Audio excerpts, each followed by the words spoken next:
Hello everyone, this is Kanu Priya doing MBBS from Anugrah Narayan Magad Medical College. MBBS first year, एक तरफ excitement और दूसरी तरफ डर। सब लोग ये जरूर बोलते हैं कि बहुत पढ़ना होता है, पर कोई ये नहीं बताता है कि स्मार्टली कैसे पढ़ना होता है। आप कितना भी हार्ड वर्क कर लो, अगर स्ट्रेटजी गलत है तो आप पक्का बर्नआउट हो ही जाओगे। So in this video I am sharing the exact step by step MBBS first year strategy that I wish someone told me earlier।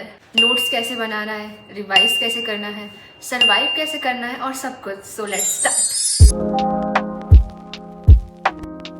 MBBS first year में 3 चीज सबसे ज्यादा आपको परेशान करेगी। पहला, कितना पढ़ना है, दूसरा, कैसे पढ़ना है और तीसरा, कंसिस्टेंट कैसे रहना है। इस वीडियो के बाद आपका पूरा स्टडी सिस्टम क्लियर हो जाएगा, स्मार्ट, सिंपल, सस्टेनेबल। तो शुरू करते हैं कुछ ऐसी गलतियां जो मैंने अपने फर्स्ट ईयर में की थी, जो आपको अवॉइड करना है। मेरी पहली गलती तो ये थी कि जब मैं पढ़ती थी तो YouTube के किसी भी रैंडम वीडियो से पढ़ती थी और मुझे स्टार्टिंग में नहीं पता था कि किस रिसोर्स से हमें पढ़ना चाहिए जो सबसे बेस्ट होगा। तो मैं पहली बार किसी भी रैंडम YouTube चैनल से कोई भी टॉपिक पढ़ लेती थी और फिर जब मैं वापस उसको रिवाइज करती थी और जब मुझे डाउट आता था फिर वापस से मैं उसे सर्च करती थी और फिर मैं किसी भी रैंडम YouTube चैनल से फिर वो वीडियो देख लेती थी और मुझे नहीं याद आता था कि मैंने पहली बार उसे किस चैनल से देखा था, किस टीचर से पढ़ा था। तो फिर बहुत सारी अलग अलग तरीके होते हैं टीचर के पढ़ाने के। तो फिर और जो एग्जैक्ट आपको जिस चीज़ में डाउट आया है, मे बी वो टीचर उस चीज़ को ना पढ़ाए तो फिर आपका वो डाउट भी क्लियर नहीं हो पाएगा। तो पहली चीज़ तो आपको ये है कि आप पर्टिकुलर रिसोर्स पे स्टिक हो जाए, पर्टिकुलर टीचर पे स्टिक हो जाए। अगर आप YouTube से वीडियो देखते हैं तो आप जो वीडियो देख रहे हो किसी भी टॉपिक का, तो उसका आप एक अलग से प्लेलिस्ट बना लो कि आपको बाद में उस चीज़ को रिवाइज करना हो तो आप वापस से उस प्लेलिस्ट को ही देखो और बाकी मतलब अलग अलग रैंडम रिसोर्स से मत पढ़ो उस चीज़ को। और दूसरी चीज़ कि आप अगर किसी पर्टिकुलर टीचर का वीडियो देख रहे हैं किसी भी एक टॉपिक पे, तो आपको ये नहीं करना है कि नीचे अगर कोई और बहुत ही डेकोरेटिव सा थंबनेल दिखे तो फिर आप उस चीज़ को छोड़ के आप दूसरा आधा उसको छोड़ दिए, फिर आपने बाद में उस टॉपिक का किसी और टीचर का वीडियो देख रहे हो, मतलब तो वो चीज़ आपको नहीं करना है। धीरे धीरे आपको पता चल जाएगा कि कौन से टीचर आपके लिए बेस्ट हैं, तो आप ट्राई करो कि बस आप उन्हीं का वीडियो देखो और अगर नीचे अगर कुछ भी डिस्ट्रैक्शंस आ रहे हैं तो उसको क्लिक मत करो, stick to that particular resource. और जो भी आप नोट्स बना रहे हो टीचर को देख के, लेक्चर को देख के, तो आपको सेम डे पे उस चीज़ को रिवाइज करना है और फिर उसके बाद एक वीक बाद फिर उसको रिवाइज करना है। जो भी नोट्स आप बना रहे हो लेक्चर को देख के, वो डायग्रामेटिक होना चाहिए, कॉन्सेप्ट बेस्ड होना चाहिए और कॉन्साइज मैनर में होना चाहिए। ये नहीं कि आपको नोट्स पढ़ने में ही ज़्यादा समय लग जाए। तो नोट्स आपको इस तरीके से बनाना है कि आप बहुत कम समय में उसको रिवाइज कर सको। फॉर एनाटॉमी आपको 70% डायग्रामेटिक नोट्स बनाने हैं, मसल्स की ओरिजिन इंसर्शन के टेबल अलग से बनाने हैं और आपको नर्व सप्लाई सबके एक पेज में लिखने हैं। और क्लिनिकल कोरिलेशन को आप कलर बॉक्स में बनाओ। जिस भी टॉपिक का आपको क्लिनिकल दिख रहा है तो आप उसको बगल में एक कलर बॉक्स में बना के लिख सकते हो। फिजियोलॉजी के लिए आपको फ्लो चार्ट बनाना है, कीवर्ड्स लिखना है और फीडबैक लूप करके डायग्राम बनाने हैं फिजियोलॉजी के नोट्स के लिए। और बायोकेम के लिए आपको साइकिल्स में बनाना चाहिए और एक पेज में साइकिल आ जाए और उसके स्टेप्स के लिए आप मार्जिन, पेपर के मार्जिन में आप साइड में निमोनिक्स लिख सकते हो साइकिल को याद करने के लिए। तो ये आपके लिए बहुत इफेक्टिव वे रहेगा नोट्स बनाने के लिए। और क्लास में जो भी टॉपिक पढ़ाई हो रहा होता है, आप घर पे हो सकता है कि आप कुछ अलग टॉपिक पढ़ रहे हो, या तो आप क्लास से आगे हो सकते हो या क्लास से पीछे भी हो सकते हो, पर आपको टाइम निकाल के जो भी क्लास में टॉपिक पढ़ाई हो रहा होता है उसको रिवाइज करना है, जिससे टीचर आपसे अगर नेक्स्ट डे अगर उस टॉपिक से कुछ भी क्वेश्चंस पूछते हैं तो आप उसका जवाब दे सको और आपको क्लास में बिल्कुल लॉस सा ना लगे। आपको लगना चाहिए कि हाँ मुझे आता है कुछ चीज़ें, क्योंकि जब क्लास में वो वाली फीलिंग्स आती है ना कि मुझे कुछ नहीं समझ आ रहा है, तो फिर वो बहुत ही ख़राब चीज़ होती है। तो आपको इसलिए टाइम निकाल के क्लास नोट्स को भी रिवाइज करना है। अगर आपको किसी भी टॉपिक में कुछ भी डाउट आता है तो आप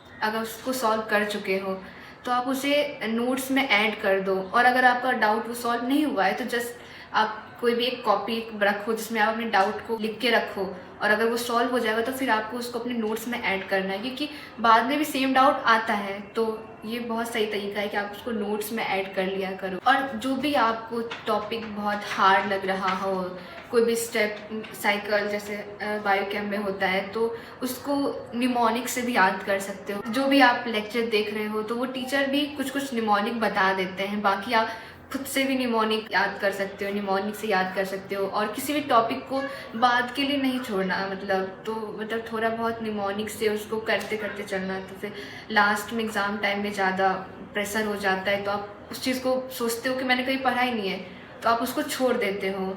तो कोशिश करो स्टार्टिंग से थोड़ा बहुत निमोनिक थोड़ा बहुत करते हुए चलो, तो फिर एग्ज़ाम टाइम पे इतना प्रेशर नहीं होता है। और स्टार्टिंग से ही आप PYQs और इम्पॉर्टेंट टॉपिक्स आपको पता होना चाहिए कि हाँ, इस चैप्टर में ये इम्पॉर्टेंट टॉपिक है और ये PYQs है। तो आप जब कॉलेज में सेमेस्टर होगा तो आप ज़्यादा फोकस उसी पे करो, क्योंकि टीचर भी उसी से क्वेश्चंस देते हैं, जिससे आपका जब भी प्रॉफ हो तो उसमें आपको ज़्यादा दिक्कत ना हो। तो टीचर भी इंपॉर्टेंट टॉपिक से ही क्वेश्चंस देते हैं। आप अपने सीनियर से भी पूछ सकते हो। बाकी ऑनलाइन आपको बहुत सारे PDFs मिल जाएंगे जिसमें इंपॉर्टेंट टॉपिक्स होते हैं हर चैप्टर के, तो आप उसको स्टार्टिंग से ही देखते हुए चलो तो सही रहेगा। और बुक्स पे ज़्यादा खर्च नहीं करना है। MBBS में बहुत सारे बुक्स हैं और जो बहुत कॉस्टली भी हैं, तो ये नहीं है कि सारे बुक्स को मुझे लेना ही है। आप उसके PDF सॉफ्ट कॉपी रख सकते हो अपने पास, सारी बुक को खरीदने का ज़रूरत नहीं है। आप अपने सीनियर से ले सकते हो या ऑनलाइन आप कहीं से भी उसके डॉक्यूमेंट डाउनलोड करके रख सकते हो, तो ये आपके लिए बहुत अच्छा रहेगा। और अगर आपको पता है कि आप राइटिंग टाइप लर्नर हैं, तो आप ये मत करना कि मैं PDF से ही पढ़ लूँगी या पढ़ लूँगा। आपको स्टार्टिंग से ही पता होना चाहिए कि आपको चीज़ें कैसे याद रहती हैं।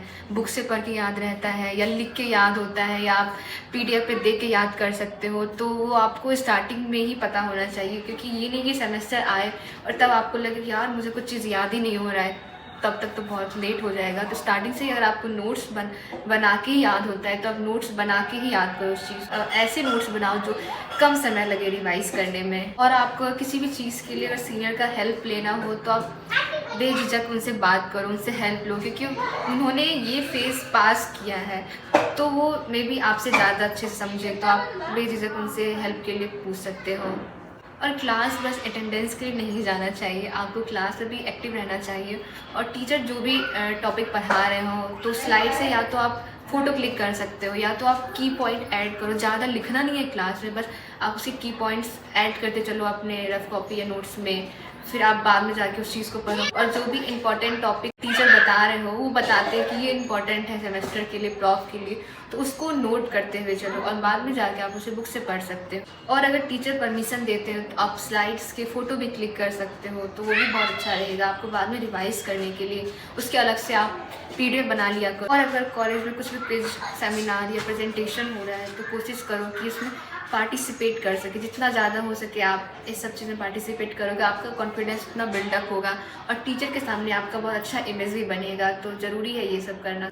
क्लास में जितना हो सके आप एक्टिव रहा करो और टीचर जो भी क्वेश्चन पूछ रहे हैं उसका रिस्पॉन्ड करो। मे भी गलत हो आप, पर आप अगर बोलने का प्रैक्टिस अभी से ही करोगे तो आपके लिए बहुत अच्छा होगा, आपके वाइवा के लिए भी बहुत अच्छा होगा, आपका कॉन्फिडेंस भी बिल्डअप होगा। तो ये बहुत अच्छी चीज़ है जो आपको करनी चाहिए। बहुत से ऐसे डेज आएंगे जिस दिन आप बिल्कुल भी पढ़ नहीं पाते होंगे।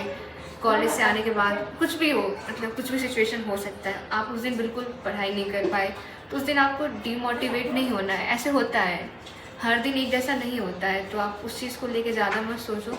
अगले दिन थोड़ा ज़्यादा पढ़ लो, 1 घंटे ज़्यादा पढ़ लो। और अगर आप कोई भी टॉपिक पढ़ रहे हो किसी भी सब्जेक्ट का, तो ये नहीं है कि बिल्कुल ही हाई लेवल बुक पढ़ लो, गाइटन, हार्पर, ये नहीं। पहले आप लेक्चर के नोट्स पढ़ो और ऐसी बुक पढ़ो जो बहुत ही सिंपलेस्ट फॉर्म में उस टॉपिक को समझाए, फिर आप जाओ हैवी बुक पे।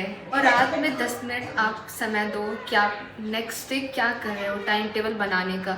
और ज़रूरी नहीं है कि हर दिन आप टाइम टेबल फॉलो कर ही सको, बट कोशिश करो कि टाइम टेबल फॉलो हो।